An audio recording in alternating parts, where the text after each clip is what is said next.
Brad, you called a timeout after they came out to a 7-2 run. Could you tell at that point that this was going to be a long night for you? I don't know if I would have been able to necessarily foresee that. But I knew that in this game, holding your ground, owning your space, competing physically, all those things was going to be really important. Because that's a big, strong, physical team, obviously well coached. And so, you knew that was going to be important. So that was the gist of the timeout. But, that there were a lot of plays after that. And New York deserved to win. They were terrific today.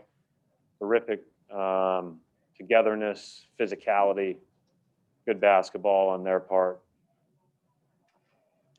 Gary Washburn.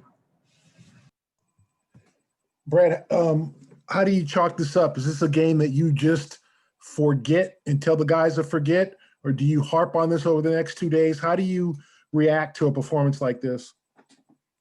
Gary, I think each team's a little bit different. I don't believe that's who this team is. I do believe that we have to play really well to win. Our margin's not big. And so I think for the most part, we've done that through the first 12 games. Today, we had a clunker, and you hope to have as few of those during an NBA season as possible, but inevitably you will have a couple. That doesn't make it any easier in the moment. That doesn't make it any easier as you're going through it and watching it, and just like, we just looked like we were in mud today. And credit them, they didn't. And I think that's the gist of it. We talked before the game about every night you're playing a team and what they're capable of and what they are when they're at their best. And when they're at their best and their physicality gets them layups early, and they start making shots because they feel good about it. And again, credit them. Mark Murphy. Hi, Brad. Kemba certainly looked like he was very active today. How did you think he was? And also, he looked like he took a shot to his ribs. How was that? So he told me afterwards he was fine, and he told me he wasn't lying, which is he has a tendency to tell me everything's okay, thumbs up and all that stuff. But he said he's fine, but it knocked the wind out of him. And I thought, he, as anybody would have predicted with very limited practice time, there were, parts that he probably felt a little rusty. But as far as physically moving up and down the floor, all of those type of things, I thought he looked good. Chris Ryan.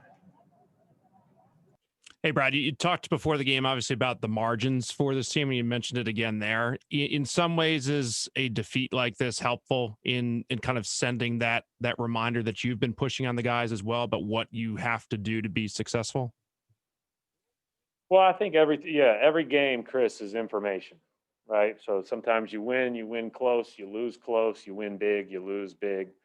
And, it's how well you can manage, how well you can do your best within what you do every day. And we weren't that today. We were not good. No excuses from our end. We got beat by a team that was better than us today. That's the beautiful part about basketball. You're good if you play good in that 48 minutes. That's it. It's all that matters in a given game. Final question for Coach Gary Washburn. Hey, Brad, do you expect to get a couple of guys back before Wednesday? Is that the expectation that you'll start getting closer to normal? I don't know the answer to that, Gary. That'll all be dependent on how the next few days go. Everybody's got their own different testing protocols they have to go through and the timeline that they have to be on. So I don't know what to expect for Wednesday night. We'll just play it by ear and go with the information we get every morning. All right, we're going to wrap it up right there. Thanks, Coach. You.